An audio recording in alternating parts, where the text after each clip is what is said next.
जो कानून धर्म के आधार पर देश को बांटते, जो ऊंच नीच का कारण बन जाते हैं, ऐसे कानूनों को आधुनिक समाज में कोई स्थान नहीं हो सकता। और इसलिए मैं तो कहूंगा, अब समय की मांग है कि देश में एक सेकुलर सिविल कोड हो।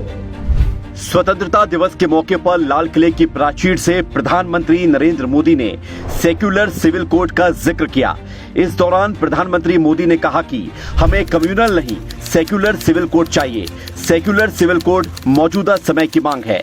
प्रधानमंत्री ने जोर देते हुए कहा कि देश का कोई भी कानून धर्म के आधार पर नहीं होना चाहिए। कानून धर्म के आधार पर देश को बांटते, जो ऊंच नीच का कारण बन जाते हैं, ऐसे कानूनों को आधुनिक समाज में कोई स्थान नहीं हो सकता। और इसलिए मैं तो कहूंगा, अब समय की मांग है कि देश में एक सेकुलर सिविल कोड हो। हमने कम्युनल सिविल कोड में 75 साल बिताए हैं, अब हमें सेक्युलर सिविल कोड की तरफ जाना होगा। और तब जाकर के देश में धर्म के आधार पर जो भेदभाव हो रहे हैं, सामान्य नागरिक को जो दूरी महसूस होती है, उससे हमें मुक्ति मिलेगी।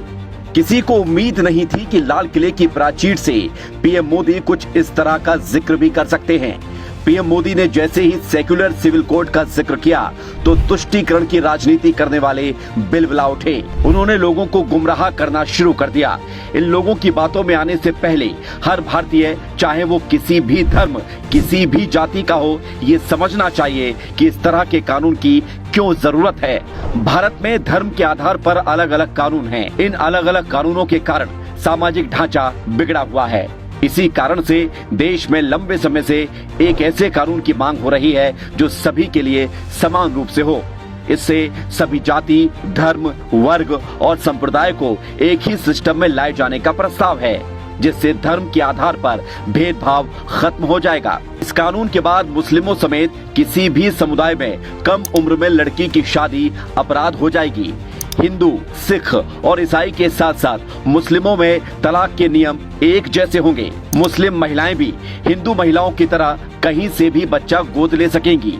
सभी धर्मों में एक ही शादी कर सकेंगे। 4 शादी या बहु विवाह पर रोक लगेगी। सभी धर्म में संपत्ति में अधिकार, खासकर महिलाओं के लिए एक समान कानून होगा। इस कानून से न सिर्फ महिलाएं सशक्त बनेंगी, बल्कि अल्पसंख्यकों समेत कमजोर वर्गों को भी सुरक्षा मिलेगी। एक देश, एक कानून से सशक्त होंगे भारतीय, सशक्त होगा भारत।